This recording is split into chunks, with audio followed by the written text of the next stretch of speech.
playlist for the lovely lives, loves, and legacies getting to know the Mughals. For today's session, we're delighted to be hosting author Ashwitha Jayakumar and illustrator Nikhil Gulati, as they share with us their favorite stories about the Mughals and their approach to narrating this complex history in their book, The Book of Emperors, an illustrated history of the Mughals. A little bit about our speakers. Ashwitha has written and adapted over a dozen books for young readers since graduating with an MSc in Literature and Society, 1688 to 1900 from the University of Edinburgh, and an MA in Medieval Studies from the University of Leeds. She's worn many different hats, from editor to high school English teacher, research consultant, and writer. The Book of Emperors is her second work of nonfiction for all ages audiences. And Nikhil is an author and illustrator who loves to tell stories that inspire wonder. He is the award-winning creator behind The People of the Indus, a graphic novel history of the Indus Valley civilization. It is lovely to have you here with us, Ashwitha and Nikhil. Thanks so much. And before I hand over the mic, I would also like to thank Priyanka, who's going to be helping us with the sign language interpretation for the session. And also remind everyone to please keep your phones on silent or switched off. Thank you so much. Now on to you.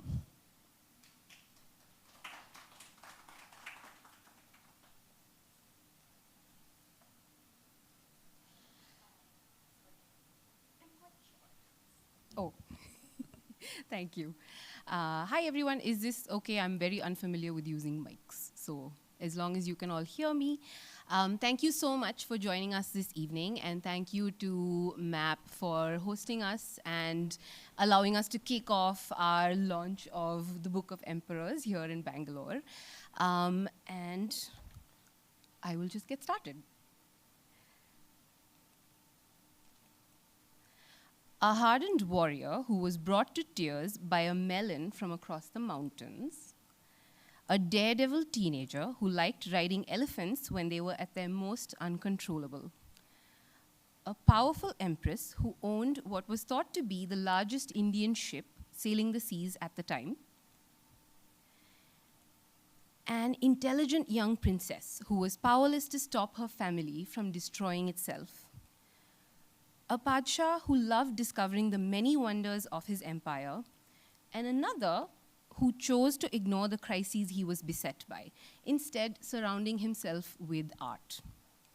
These are just some of the many colorful characters who lived in the Mughal Empire at some point through its 3 centuries of existence. We tend to think of the Mughals as being far removed from us, but Bahadur Shah Zafar, the last Mughal Padshah, departed India forever only in 1858. That's only 166 years ago. If that still seems like a really long time, consider this. In 1869, a mere 11 years after Zafar departed, a little boy named Mohandas was born to the Diwan of the princely state of Porbandar in modern-day Gujarat.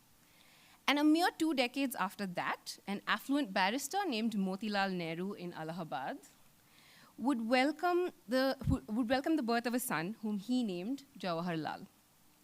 It is astonishing to think about the smallness of the gap between those 3 events, the departure of the last Padshah and the birth of the men whom we most associate with India's modern democratic avatar. But along with this closeness in time, the Mughals are also knowable to us in a way that older dynasties often aren't. And that's thanks to the incredible archive that they left behind of their world. Drinking cups and daggers and jewels and illuminated manuscripts and poetry. And of course, the many tombs and gardens and forts that are dotted around India from Kashmir to Maharashtra. Perhaps, though, the most thrilling of all are the documentary records of their lives, which offer us great insight into what the Mughal world looked like, smelled like, felt like, and sounded like. Most excitingly, we've got material written by emperors, by courtiers, by valets and traders and soldiers, all of which gives us a peek into the lives, the feelings, the loves, and the passions of people who lived in a time that both feels very long ago and yet not that long ago. So who were the Mughals? Asking that question usually brings up a lot of opinions. To the British, the Mughals were ineffectual emperors. But they were also conveniently despotic Orientals, people whom they could favorably compare themselves against in order to establish their own superiority. To the early nationalists, the Mughal Empire offered an example of a large, diverse polity. Later still, the Mughals have come to exemplify other things to other people, like conquest and violence and oppressive autocratic rule. But we all come to the Mughals with some kind of preconceived notions about who they were, based on our acquaintance with them, whether it's through school history classes or popular culture like Bollywood movies or Akbar Birbal folktales and modern day hot takes on the internet. But when you set out to understand a particular historical period and the people in it, these notions inevitably brush up against the historical record, and if you keep your eyes open, you realize there's so much more to the Mughals than we think.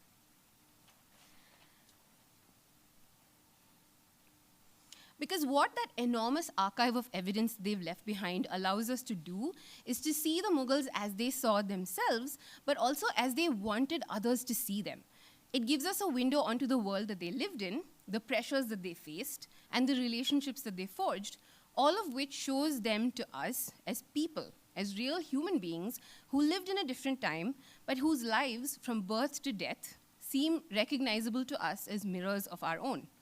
For instance, one of the popular misconceptions that attaches itself to the Mughals is the idea that the harem, the imperial household, was an oppressive space in which women existed solely for the emperor's pleasure. This isn't really true and was more of a fiction dreamed up by colonial writers. Mughal women, in fact, had a surprising degree of political and financial agency. So let's start with one of the women I mentioned at the beginning, the princess who had to live through the disintegration of her family. Jahanara was the daughter of Shah Jahan, the fifth Padshah of the empire, and she lived an extremely eventful life. But one thing that stands out about her is the degree to which she occupied a privileged position within the royal family. After Mumtaz Mahal died, Shah Jahan not only gave the 17-year-old Jahanara half of her mother's considerable wealth, he also elevated her to the position of Padshah Begum, which was roughly equivalent to empress and was a position of great responsibility. So Jahanara became a maternal figure to her siblings and a source of support to her father. But her achievements don't really stop at the domestic. That's our illustration of her, and that's a portrait of her, an idealized portrait of her. She is famous for being the patron who financed the construction of Chandni Chowk, as well as several buildings and gardens in Delhi, and she was a noted intellectual who wrote biographical works about Sufi saints and was herself known as a committed adherent of Sufism.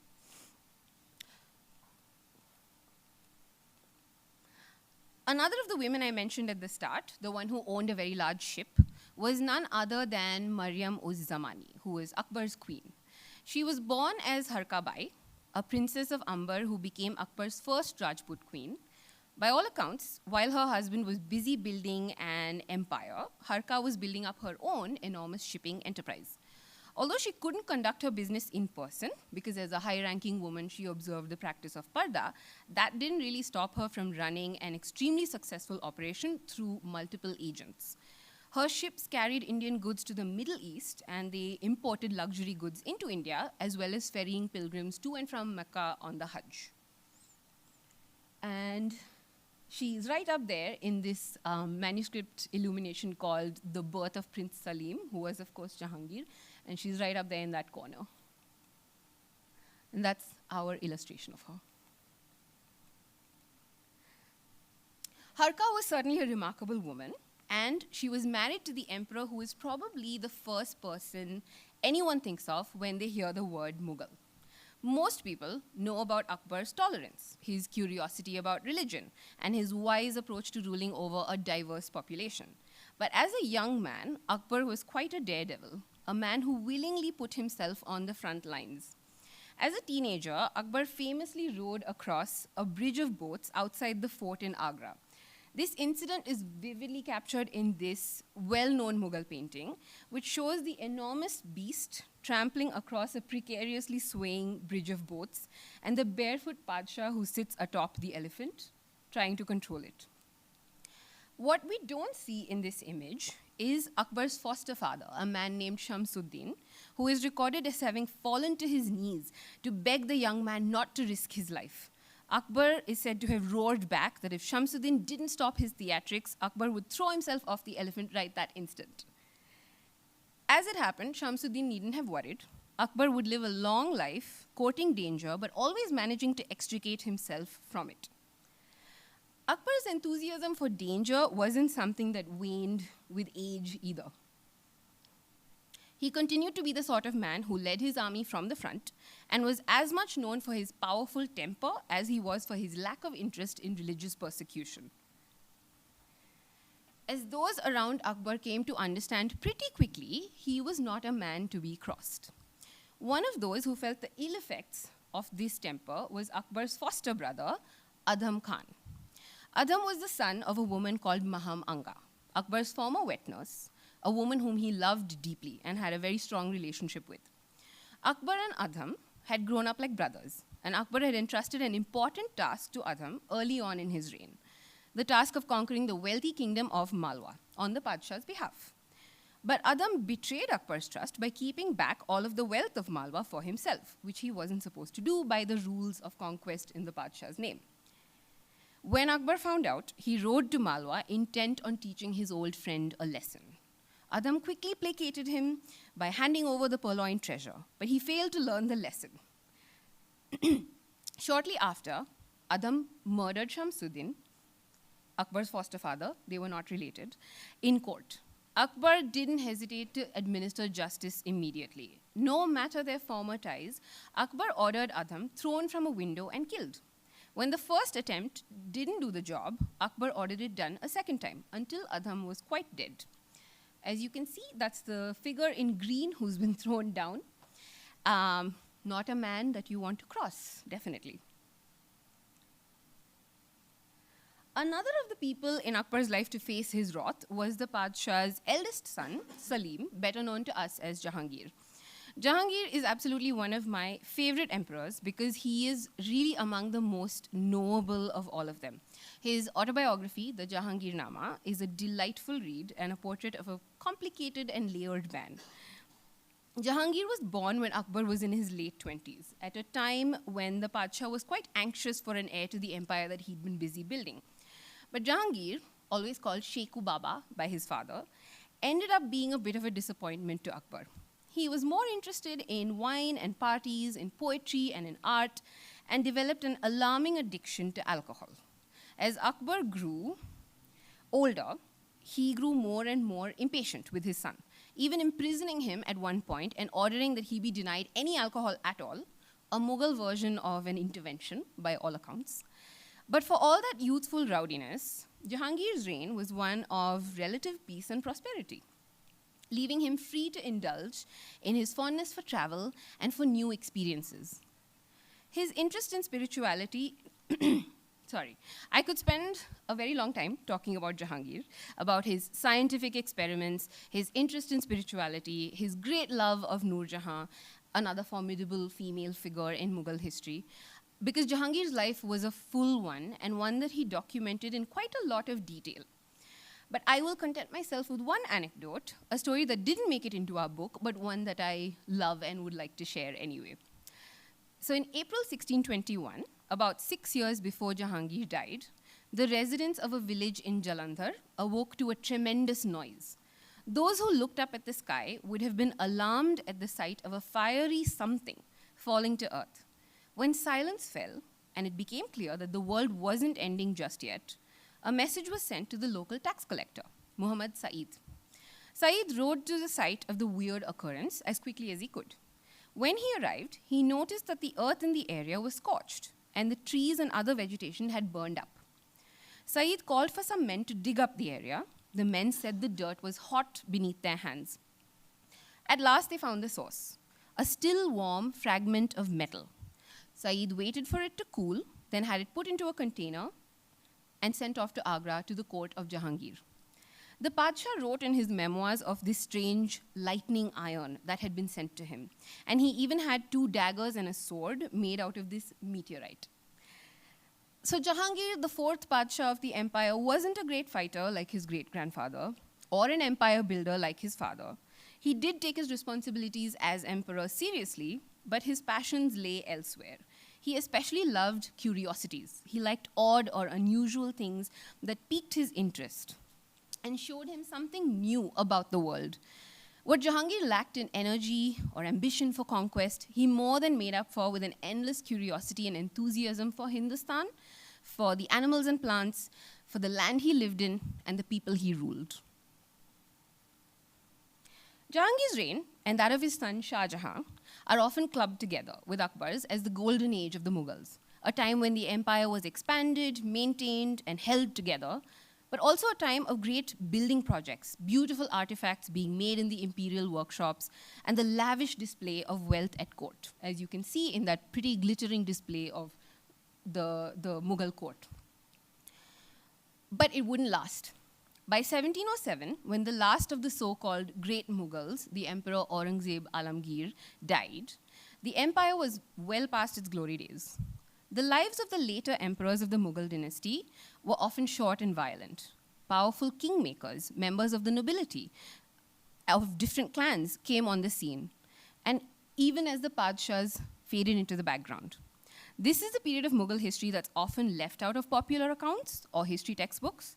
The long, slow decline of the empire into a faction-ridden, dangerous place where being emperor was not often a pleasant position to be in. In fact, in the year 1719, there were no fewer than 4 emperors. The year began with Farrukhsiyar, an emperor who was deposed and murdered by the very men who put him on the throne. These men then placed another prince on the throne, a young man who lasted all of 3 months before dying of tuberculosis. He was quickly followed by his brother, who also died within several weeks of being crowned. And as the year came to a close, a 4th prince was elevated to the position of Padshah, Muhammad Shah Rangila. Rangila's approach to rule was quite simply to ignore all of the terrible things going on around him, which included rebellion, different factions plotting against each other at court, falling revenues across the empire, and the increasing strength of other powers like the Marathas. What he was focused on was art.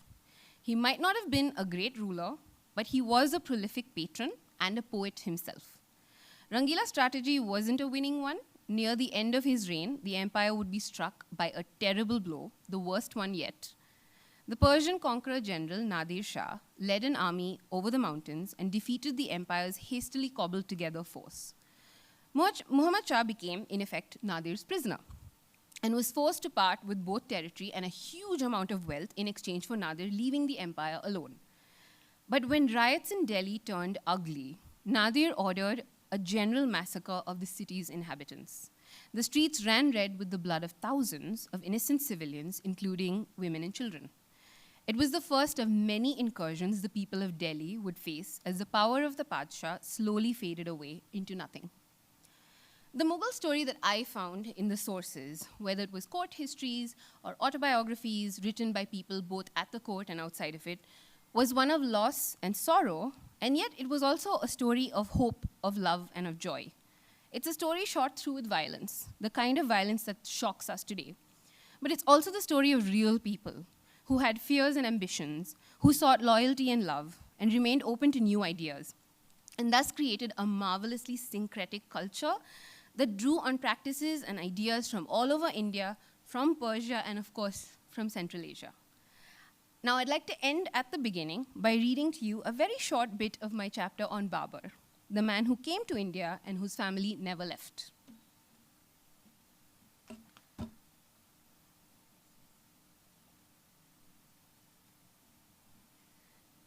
Hindustan. It was a place Babur had certainly heard of. In 1398, Timur and his army had attacked Delhi, one of the richest cities of its time. They had raided it, killed many of its inhabitants, and taken most of its wealth away. After 2 decades in Kabul, Babur had come to realize that he needed more. Kabul was small and poor, and it was under constant threat from the rebellious Afghan tribes who lived in the mountains around it. Hindustan, on the other hand, was famously rich and fertile. Even better, as Babur learned when he began making raids into Punjab, the reigning Sultan of Hindustan was not well liked. Once again, Babur spotted an opportunity for conquest. On multiple southward raids, he gained information about Sultan Ibrahim Lodi's strengths and weaknesses and found allies in disgruntled chiefs. By the end of 1525, Babur felt ready to begin his fifth and most ambitious expedition into India. He marched south with his eldest son, Humayun, and thousands of men, horses, and guns. In April 1526, Babur's small force came face to face with Ibrahim Lodi's massive army. Now 43, Babur was a battle-hardened, experienced commander, and he proceeded to use every advantage he had to defeat Lodi. The battle only took 4 hours. By noon, Sultan Ibrahim Lodi was dead, along with thousands of his men.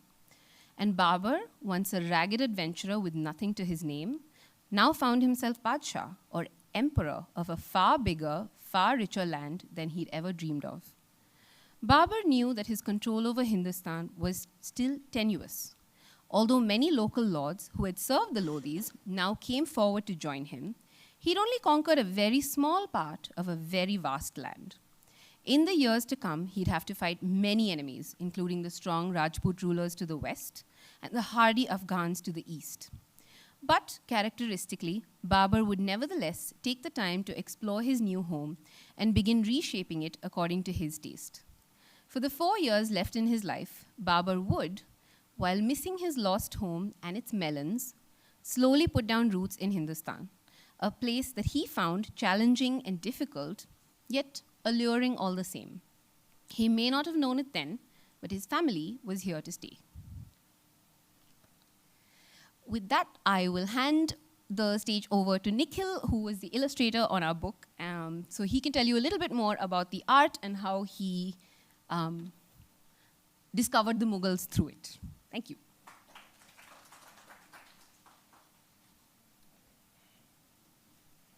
Thank you, Ashwitha. Welcome, everybody. Thank you, MAP. I'm going to talk about the art, how we did the art. Oops. How do I go back? Oh.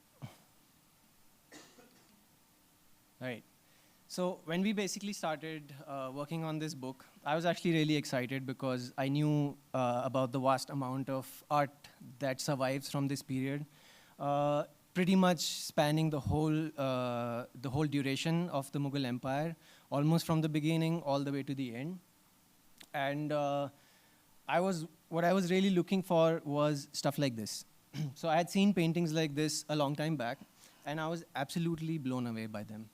And I was wondering, why is it that these are not more familiar to us? And we are familiar with paintings of, I don't know, Michelangelo, for example, but not these. These artists are not household names. One of the reasons why I like this specific painting a lot is it's not because of the beautifully rendered chameleon. It's actually because of that little moth up there. I don't know if you can see. So when I saw this painting, I could almost imagine the moth fluttering around, moving, while this chameleon is just very, very stationary and slow. And why I find it so why I find this painting so beautiful is you can see that the chameleon is looking right at the moth. So there's so much tension here, you know. You can almost imagine it's just waiting for the moth to come to the right spot where it can just eat it. So I was looking for really beautiful, pretty things like this, interesting things like this. This is another painting by the same artist, in fact. It's Mansoor. It's an artist called Mansoor. And this is, again, at the time of Jahangir, who really loved to have paintings like this made. I'm going to show you a zoomed-in version of this. Oh, wait. Oh, yeah, there. So again, I love these kinds of paintings where, again, you can see there's a sense of movement, but there's also a sense of moment, you know? It's like that other peacock has just picked up some worm, and it's just about to run off while this peahen is looking at it, and maybe she wants it, I don't know. So there's again some movement here. Yeah, more pretty things like this, like women singing. There's paintings of processions, of birthdays, of marriages that I was looking for when I started working on this book. Here's one I really liked. This guy, you can see he's dragging this black buck across a bridge. I don't really know what for. I don't know if it's a pet or if it's like some kind of an ancient zoo or something where he's taking him, or they're just going to have them in the gardens. I don't know, maybe they ate them. I don't know. But anyway, I found stuff like this interesting. And so I was looking for things like this when I started out. Of course, when I started going deeper and deeper and exploring, what I found was pretty things and interesting things, but also just normal people going about their business. So this is a painting of a scribe who's copying a manuscript. And I don't know if this is true, but from his face, it looks like he's squinting a little bit. So I don't know, maybe he needed glasses or something. But this is what I found. So like daily life, the way people dressed, the way people, like the kinds of things they were using. Oops. Interesting characters like this one. So this is a character called Naubat Khan. He was the grandson of the king of Jodhpur when Akbar conquered Jodhpur. And Akbar basically took this little kid almost hostage. And this guy grew up in the Mughal court, slowly picking up the ways. Eventually, he converted to Islam, and he was called Naubat Khan. And his grandfather, the old king of Jodhpur, was a big Rudraveena player, and this man also became a Rudraveena player, a famous one, because we find him. I found him in a lot of paintings. He shows up again and again and again. Oops. Yeah, and I really like him the way he stands. It's almost like he's hearing some music while he's standing, posing for this painting. I don't know, I really love him. So I found stuff like this. Uh-oh. And then they were, then I found basically things like, the way the Mughal painters like to compose their images, the kinds of color schemes they were using. And I wanted to capture some of this in the art that we were going to make for the book.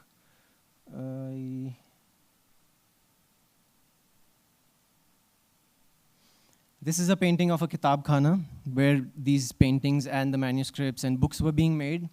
So there was a record of a lot of stuff like this that I wanted to capture. Oops. But of course, when you start looking at these paintings, you realize that these paintings are being commissioned by the emperors. And it's not just the emperors want to record things of how life is in the Mughal world. They actually want to portray something. They want to show something. And these emperors and the paintings they were commissioning, different personalities start to come through. Like, for example, Akbar, he loves paintings that have a lot of action. So in the paintings made under his reign, you see fully action-packed paintings like this one, which Ashwitha already showed. It's basically these two elephants in a fight, and then one happens to run off, but Akbar goes chasing after it with the other elephant, and he doesn't just go chasing after it, but they run across a bridge of boats. And this bridge of boats, I can imagine on a normal day also being a little wobbly if you're just walking across and there's a lot of traffic. If an elephant walks across it, it's probably quite unstable. If two elephants run across it at the same time, I can imagine the chaos. And you can see that there's people jumping off, there's people trying to hold on to boats. I'm sure there are others who are just worried about the emperor. There's a guy swimming also up there. I'll show you a close-up. Yeah, there you can see the level of detail. And it's almost like you cannot see where the emperor is. Like the focus is not necessarily on the emperor. It takes you a while to realize, oh, that probably is the emperor. In contrast, you have paintings like this one, which also I think Ashwitha showed before, of Shah Jahan. It's a totally different painting. And you can see sort of Shah Jahan's own personality come across, where he used to like, it's almost like stationary. Nothing is really happening. The people are just standing there looking at him, with respect and reverence. And Shah Jahan is clearly up there. There's no doubt who the emperor is in this one. Here's another close-up of this one. Oh yeah. So one thing I find really fascinating about paintings like this is that these are almost A4 size paintings. Like the whole painting is This is an A4, almost A4 size painting, so you can imagine the level of detail. And I showed you a zoomed in version. I'm going to zoom in on that bottom left corner a little bit more so you can see the level of detail that has gone into this. There. And then you have, oops. Oh yeah. And then you have a different Akbar at a very different time, almost 200, 250 years after the first Akbar. So this is Akbar II. This is a time when the Mughal Empire has basically shrunk to pretty much just Delhi and NCR. And this so-called emperor, he doesn't really control much. It's the East India Company that really controls everything. So a very different time, a very different reality, but the emperor's got to show himself as the emperor. So what does this guy do? He takes a lot of these long processions. So I found, at last count, I counted at least 9 paintings. So these are really long paintings. I've just shown you one part of it. It's pretty long. And it's just basically the emperor who I think has nothing else to do. So he's like, what should we do today? And they're like, let's take a procession. Let's collect 500 people and a bunch of elephants and horses, and let's just walk around because I'm the emperor. It's cut off, but in the back, there's basically like 6, 7 elephants with just the East India Company officials, so we know who's really the boss here. I'm going to show you some detail of this as well. So here's a little detail. So these are very beautiful, lavishly illustrated paintings. So now these are what the emperors wanted us to see. Or not us, but whoever was reading and seeing these paintings back then. It was their portrayal of who they are. When it came to us, of course, a good history teller is not going to just parrot what an emperor wants them to say about them. So we have to figure out what is it that we want to say about these emperors and their lives. So one of the things that I wanted to do was, of course, to show this period and these people somewhat faithfully. And that means like the kinds of things that were going on, the kinds of costumes they're wearing or whatever, the turbans, the things that they're using. Here's one that I found really interesting. So these are some of the drawings that I did. Here's a fruit seller, and some objects of daily use. This clicker. Where do I have to point? Oh yeah, there. Come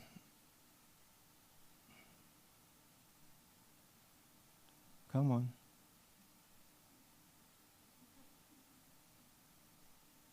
Should I hit it? What? Oh, this side. Oh, there.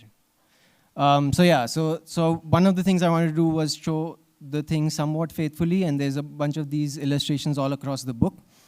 But what also what we wanted to do was, after every chapter, we have these double-page spreads of some aspect of life back then. So this is, for example, a spread on the hunt, and the hunt was an important event for the emperors. So we wanted to depict that, and this painting is basically an amalgamation of a bunch of paintings that we find of the hunt from different time periods. So I kind of wanted to do one representative painting. And you'll find more about this in the book. Like the fence sort of thing that you see is one of the ways that they used to hunt. So they will gather, it'll cover a big area, and they'll sort of collect these animals in there, and then they'll go after them hunting. So this was one of the things. This is another painting of the court. This is again an amalgamation of many paintings depicting the court, and it sort of tries to tell you what was happening in the court. Here's another one of the queens and the begums, and Ashwitha spoke about them a little bit, but in the book there's some text boxes that talk about each of the queens, but here I've taken out the text. So this was one of the things that I wanted to do, sort of show the history faithfully in terms of like the things they were using, the people, what they were doing, the activities, the architecture, etc. Oops. Okay, this is this is a painting of Shah Alam. This is after the Battle of Buxar, where the East India Company wins a very important victory. against the Mughals and a bunch of other allies of the Mughals. And finally, they force the Mughal emperor to hand over this thing called the Diwani, which is basically the right to collect taxes in Bengal. So basically makes the East India Company the de facto rulers in a way. And this is Robert Clive, the East India Company big guy back then. So what he wanted to do, I mean, Shah Alam is still the emperor, so they want to put up a show that it's the emperor handing over this Diwani. It's not the East India Company forcing the emperor. But this happens at Robert Clive's home, and all the paraphernalia of the emperor and the rulers is not there. So what does Robert Clive do? He just puts up a chair on top of a dining table, and he spreads this sheet or a quilt on it, and he makes it almost like a ceremony, and then asks Shah Alam, hey, can you now hand over the Diwani to me? So it looks official. There's no record of this exact event. There's only one painting, or I think there are two paintings of this event, but they were painted by somebody who had never even visited India. So it's completely made up. But there is a description of this event happening. So we wanted to show this in the way that we know it happened, and not in the way that the East India Company people wanted us to see it. So, so we want to show these things sort of faithfully, but it's very important to also show these things imaginatively. So here's a scene which I imagine when I think of Shah Jahan standing on his balcony and watching the Taj Mahal come up slowly. The monument took several years to come up. So I always wondered, like, when he was standing there, what would he be thinking about? Is he thinking about Mumtaz Mahal? Is he thinking about the logistics of how these guys are taking so long? Or is he thinking about something completely different, like his sons who are giving him trouble? I don't really know. So I wanted to show stuff like this where the reader can themselves imagine what might have been happening, and while they're reading the story, they can fill in some of this stuff for themselves. Here's another one that I made of Aurangzeb. Aurangzeb is a very interesting character. So he grows up in a home where he's always lived in the shadow of his older brother, Dara. And Dara has been favored to become the emperor since almost day one. Aurangzeb is not going to be emperor, and Shah Jahan, their father, sends Aurangzeb away constantly so that he's never close to court, because he wants Dara to become the favored guy for the court. But in the process, Aurangzeb is always out there fighting, and he becomes very ambitious and also ruthless. Eventually, he wins. He kills off all his brothers, extends the empire to its largest extent ever. He is on the battlefield for the last 40 or some years of his life, and he doesn't even come back to the capital. He's constantly at war somewhere or the other in the Deccan, either conquering new places or putting down rebellions. So I've made a painting where he's in his tent. There are forces right outside waiting for his command. And we have these very interesting letters that come to us from Aurangzeb's last years, where he's writing to his sons. And interestingly, he's writing about how he has come to regret a lot that he has done in his life. He almost regrets killing Dara Shikoh.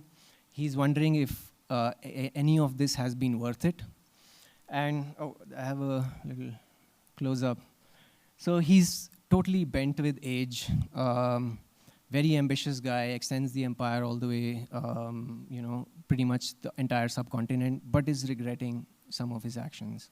And he's wondering whether any of this was worth it.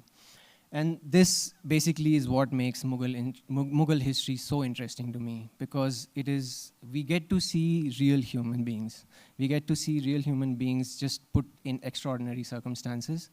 And we are lucky that we have so much material available to us that we can actually see. Like, we have these letters, we can read in his own words how he's feeling at the very fag end of his own life. So this is what we have tried to capture in this book, the Book of Emperors, an illustrated history of the Mughals. We have some copies outside for sale if you guys are interested. And we'll be here if you guys have any questions. So yeah, thank you.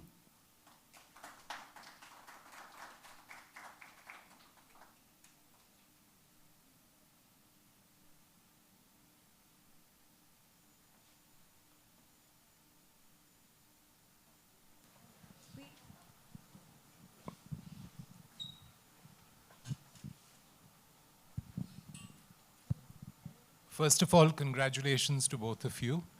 Could you talk to us a little bit about the process that you both followed in terms of your research? Both the historical research that went into the writing part of it, and Nikhil, the illustrations, in terms of techniques and experiment technique. Great, thank you for that question. In terms of the process, it really did involve a hell of a lot of reading because we do have so many great sources about the Mughals. Like I'd mentioned, we have first-person accounts written by emperors. So I definitely approached those first. So I read the Babur Nama, the Jahangir Nama, whatever else was available to me in translation. We also have a lot of material that has been put together by historians over the years. So it was a question of balancing, looking at primary sources with all of their biases. As Nikhil pointed out, in a lot of the paintings, the emperors are depicted the way that they wanted people to see them. And similarly, it's the same in the textual sources. They are picking and choosing the bits that they want you to see. So it was a question of looking at those, sifting through those, and finding the human hooks. Because I didn't want this to be a dry history book. I grew up reading those books. I reckoned with those in school, and I did not like Indian history in school at all. I found it extremely dull. And I thought that emperors or queens or whoever it was always reduced to being, I was born in this year, I did XYZ battling, I killed so many people, I conquered this region, and then I died. Or I built this temple, or I built this mosque, I built this monument, and then I died. That was all I got about them. Compared to, say, the history of a country like Britain, where they really know how to package their history and focus on people as people and tell you things like, I mean, a lot of people I've met in India know a lot about British history, like King Henry VIII and his 6 wives. Why do we know that stuff? Because people who've looked at history in the context of seeing people as human beings have written those books. And I really wanted to write something that would find anecdotes, find stories, find the human element in all of this conquering and battling and empire building and highlight that. Because that's what I think is most interesting about history, about seeing people in extraordinary circumstances doing things that are quite unthinkable to us, but are still stemming from a very human ambition or a desire to make your mark on the world. And that's how I approached it. I looked for those anecdotes, I looked for those stories and those relationships and the family dynamics. Like Mughal family dynamics could give Game of Thrones a run for its money because it's about as bloody and violent and brother versus brother, cousin versus cousin. There's so much going on, and I really wanted to talk about those things because I think that tells you a lot about power and about the way in which people will do anything for it. So, can you hear me? Yeah, okay. My process was pretty simple. It just started with questions that I was curious about. Like for example, like I showed some of the scenes. Like I was wondering what does an Aurangzeb feel on with one foot in the grave and basically on his last legs. But at the same time, like we know that he was on the battlefield for so many years. So okay, what did the battlefield look like? So I would be directed by questions like that, and then I would go researching. So okay, let me see all the paintings of how they have depicted battlefields. Like that fort, for example, is Golconda. So that happened a few years before he died. So it's not exactly accurate, but it's sort of representative of what was happening. And it was again like Ashwitha said, it was pretty much human questions that I was curious about, and I went looking that way. I don't know. And also like the writing and the illustration was feeding off of each other while we were doing this. So as we are researching, as new stuff is coming up, and we are thinking about, okay, how do we want to show, what do we want to show? And then the format of the book also limits you in certain ways. So for example, I showed you the double page spreads. So we had like space for about 15 or 16 of them. So we had to think of, okay, what are the important and what are the interesting things that we want to depict, which is also representative of the Mughals, but also interesting to us. So we sort of went about it in that way. And through the text and through the visuals, both we kind of, try to look for interesting things there. So that's pretty much it, yeah, in very simple words. Anybody else? You have a question?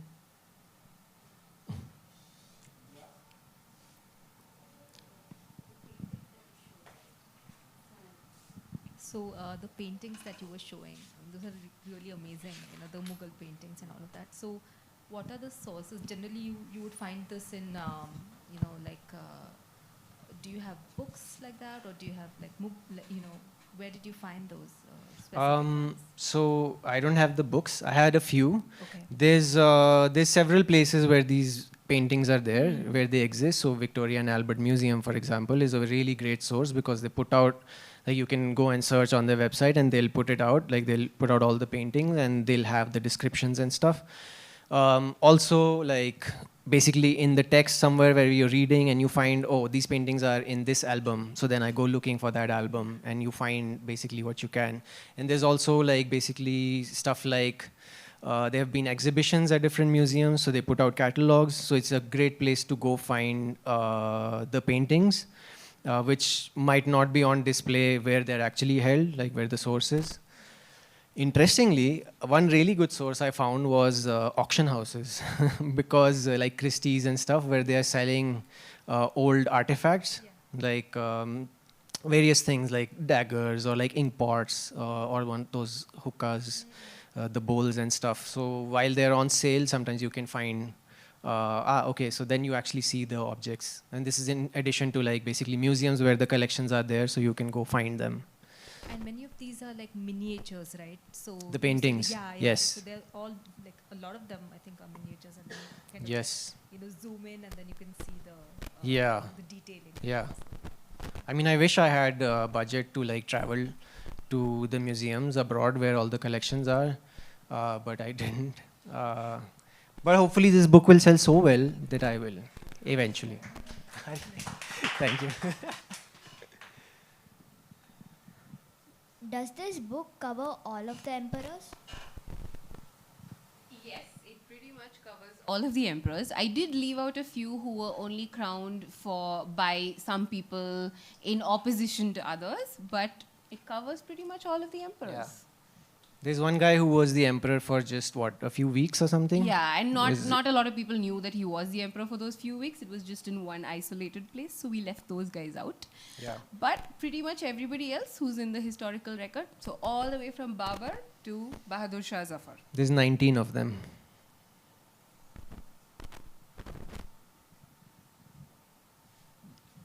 Were there any bits that you had to cull that you regret?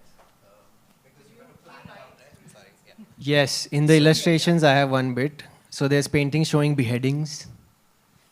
And the publisher was like, I don't know, is it too gruesome? There's paintings of heads on stakes. I really wanted to draw them, but I couldn't. So yeah, I regret. Oh yeah, lots. Because like I was saying, there's so much to know about the Mughals and all of it is so interesting. So definitely for someone like Jahangir, who I got very into, it was very difficult to write about him in 8 pages. And the same was true of someone like Shah Alam, who lived a very long life, but all of it was quite tragic and it just felt a little relentlessly sad. I'm like going from sad thing to sadder thing to saddest thing, and you're just like, oh, I'll try to keep it to 5 sad things instead of 15. What else? The colors of the books are so beautiful, I think. Thank you. And is it true to the real, like, historical like archives? No. Or somehow imagination of yours? Yeah, there is some imagination for sure. The saturation is for sure dialed up a bit. But the color schemes, the textiles, for example, are pretty accurate, like wherever it's taken from. It's possible that what Babur is wearing over there, he never wore, but somebody else at that time was wearing, so I might have made Babur wear it just because for this composition I wanted a brighter color there. So there are choices like that. But it's pretty much drawn from, like, all the women here, for example, the clothes are, I didn't make them up. I got them from, like, original sources. Same with the jewelry and stuff. So it's pretty much taken from there. Even the boxes, like on this title page, they are not just, oh, it looks kind of Mughal with the arches. No, it's actually taken from the cover of an actual manuscript. So that, yeah, we have tried to sort of stick to that as much as we could. But of course, you are making a product for a new audience. Like the eyes are sometimes just dots. The Mughals never drew them like that. So those kinds of choices were made for sure. And same goes with color. But I did try to stick to the color schemes, the palettes that they used. But of course, yeah. Thank you. Yeah. Oh, since you brought up the women, there's that lady with the sort of tall hat and the little boy. So that was actually a story that I had to cut, even though it's a very, very sweet story. So when Akbar was a little baby, he had to be left behind with his uncles while Humayun and his wife Hamida and a very tiny group of people crossed the mountains and went to Persia in search of an army. And it was too dangerous a journey for a little baby Akbar to take, so they left him behind. And they didn't see Akbar again for a couple of years until he was 3 years old. And then Humayun, who was a playful, gentle sort of creature, he decided that he wanted to test his son.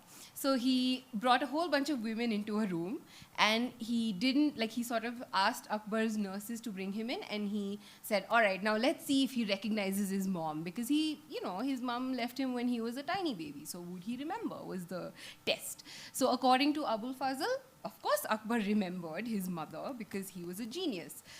Whether this is true or not, we don't absolutely know. It might have been something that Abul Fazl, who was a very big fan of his friend Akbar, made up to show you how talented Akbar was at even the age of 3. But it's a very sweet story, and I wish I'd had the room to put it in.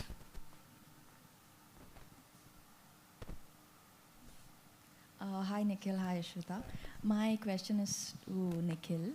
I was just curious to know how long did it take for the research to translate into the roughs, of the illustration, because I know there must have been a lot of research material that you both went through and then translate that into, the process of storyboarding and stuff. So I was just curious to know how long did it take for you to get there? It took a long time. I don't know, I didn't keep Months? track of hours. No, years. Years. It's in the years, Yeah. yeah, not in the months, for sure. Yeah, it took a while. I don't know if I can put a number. Like, from the day we decided to do the book to the day it came out, it was 4 years. But we got really started on it. Like, we had tried a few things right in the beginning to figure out how we want to do it, what kind of format, how it's going to look, etc. And then we experimented. Then for a while we did other things because we are both freelance people. Like, we have to do other stuff. So then properly, I think 2 years, right? For me, at least 2 years of work it took to finish the book. Yeah, Thank including the research and the roughs and then the finals. Thank you.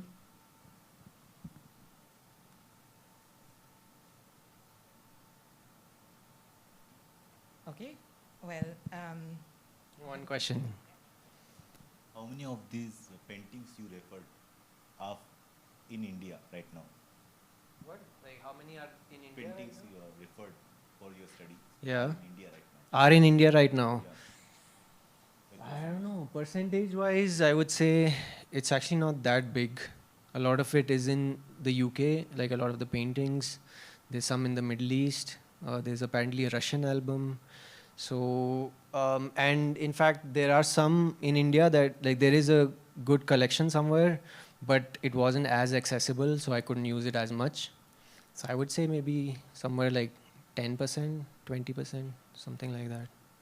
I don't know the exact number of paintings. Yeah.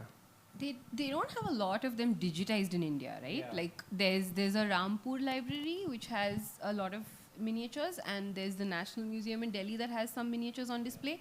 But more like the Victorian Albert, they have a lot of paintings digitized, so you could actually zoom in and They look have at one them. whole Akbarnama that's Yeah, there. which like you don't have that as much in India.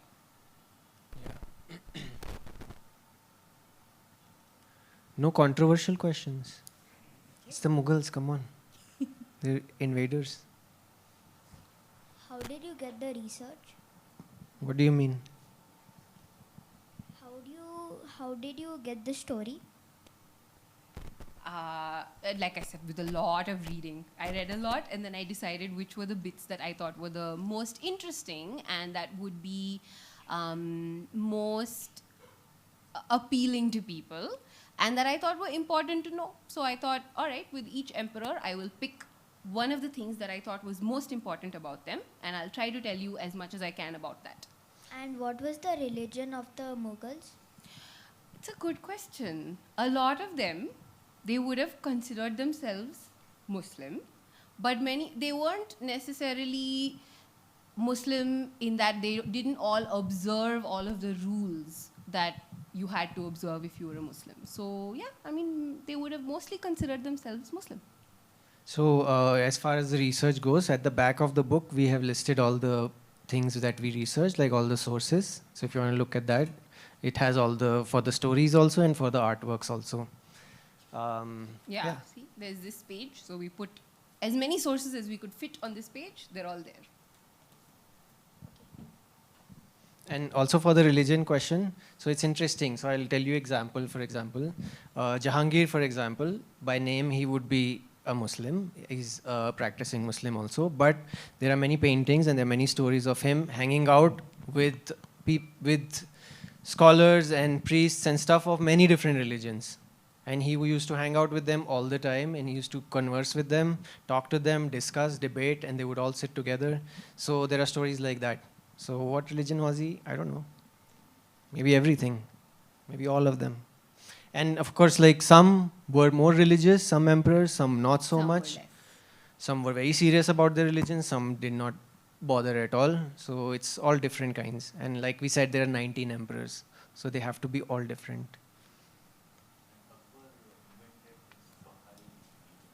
Not Baha'i, no. Deen-e-Ilahi is what it's called, yeah.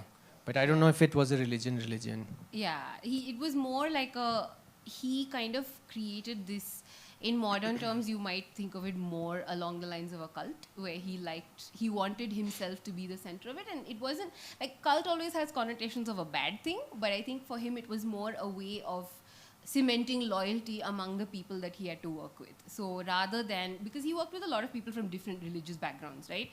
So for him it was a way of finding something that could connect them all, and that became his Deen-e-Ilahi. And then there was Suli Kul, which was his policy of not persecuting people on the basis of their religion, because that was just not something he was very interested in doing. Nikhil, why did Yes. you choose this specific medium?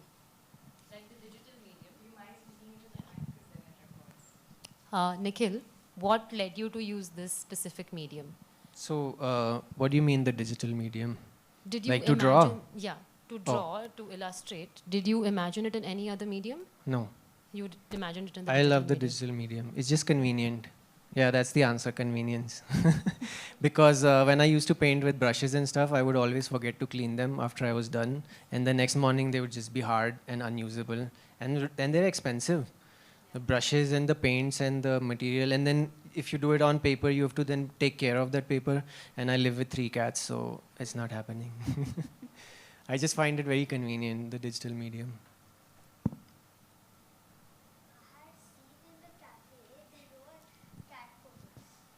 What? In the cafe? Yeah. Here? Okay. Were they nice photos? Do you like cats? Ah, okay. Do you like cats? Good. You're my kind of guy. Any other questions? Come on, it can be anything. One more, and then we'll wrap it up. I hope not. No. No, I don't want it to. Because Yeah. school curriculums are all like, you should read this. Read it because it's good for you. Come on, beta, you will learn something.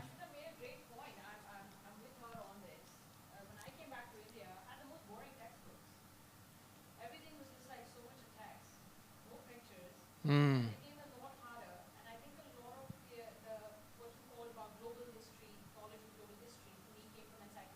Hmm. Mm.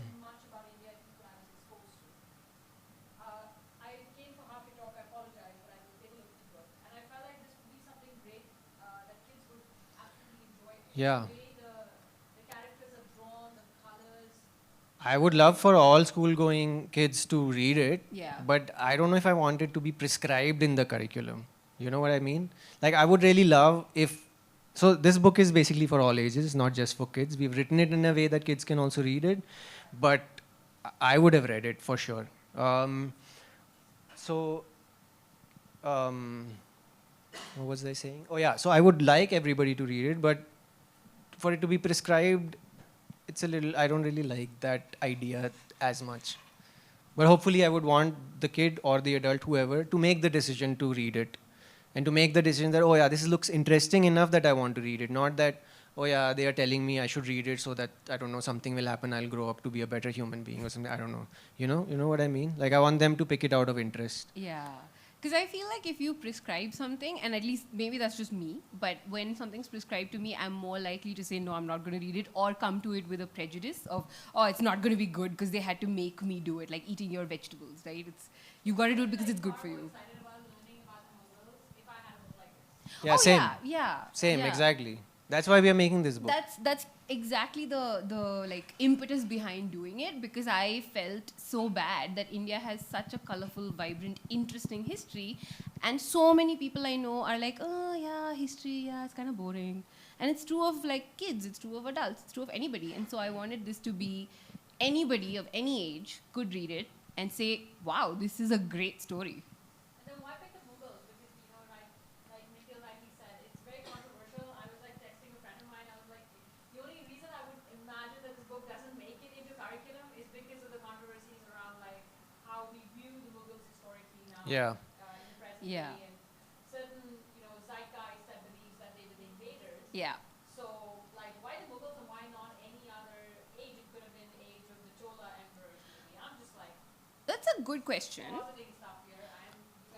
I personally feel it becomes more important because of that controversy. Yeah. Because when I look at somebody like Aurangzeb, the most hated of the Mughals, I don't really see heroes or villains, basically. I don't see a villain.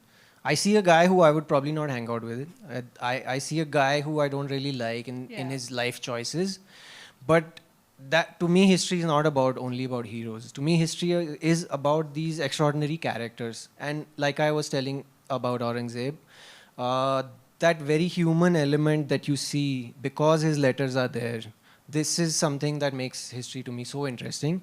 And this is something that with Mughal history is in a way easier to do because we have a lot of stuff still surviving from then.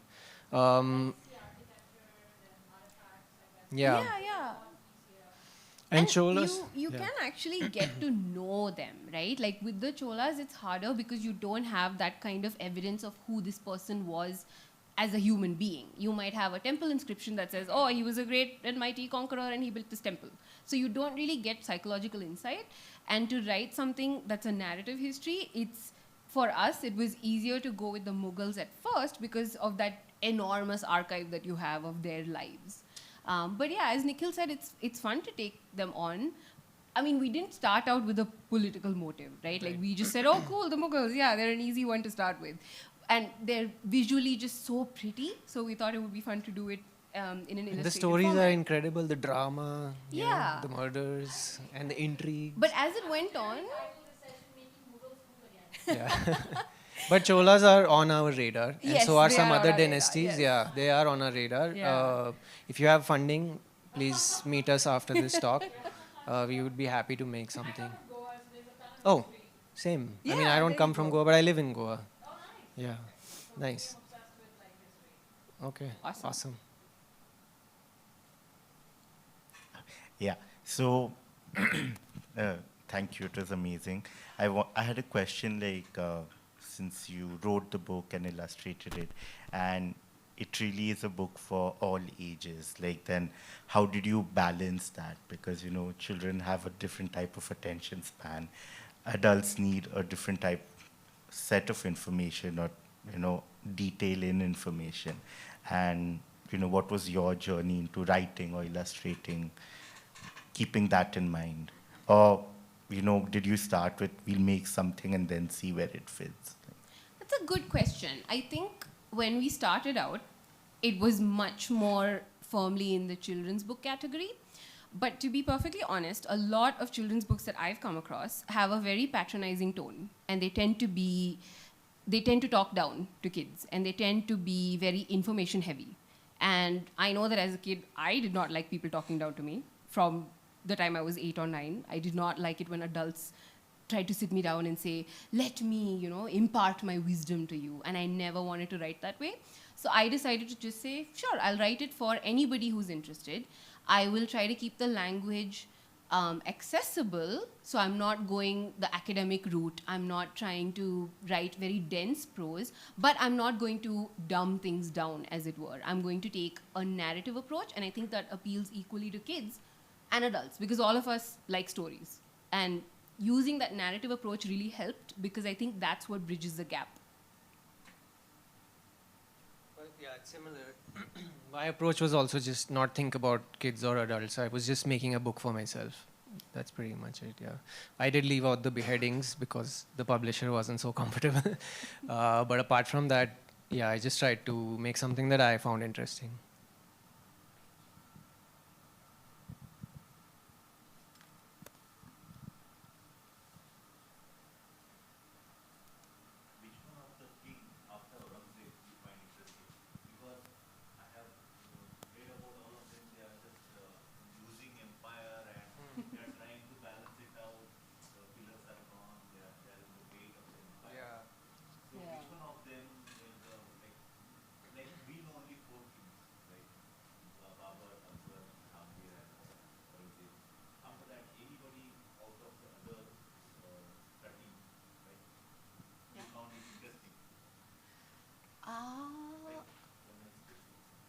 It's a good question.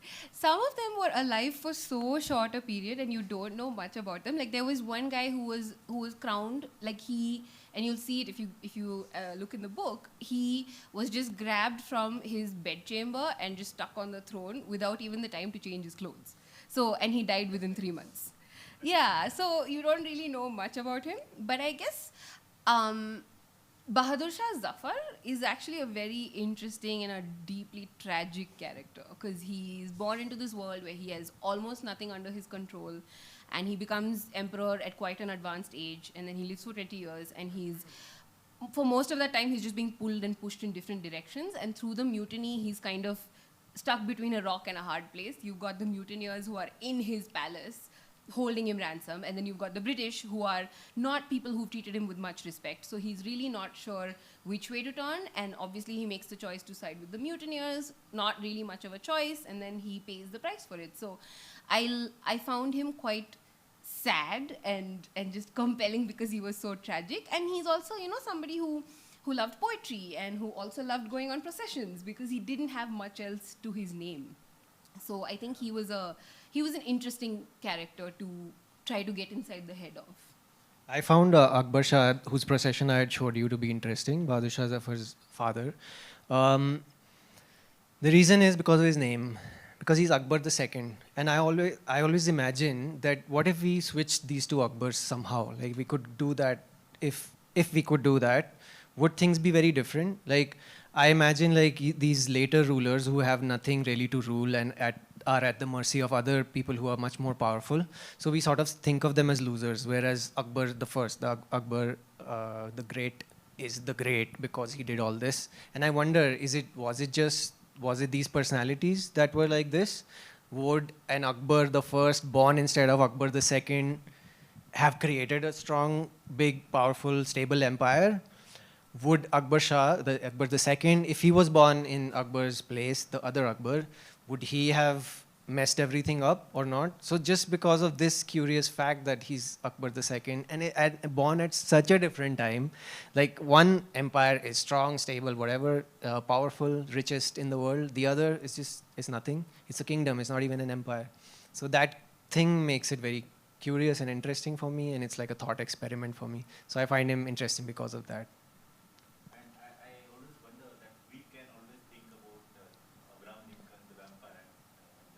And other things, like we know so much about Abraham Lincoln and other people, and we really don't know the people who actually ruled us, and we cannot imagine something, the fairy tales on the basis of the life.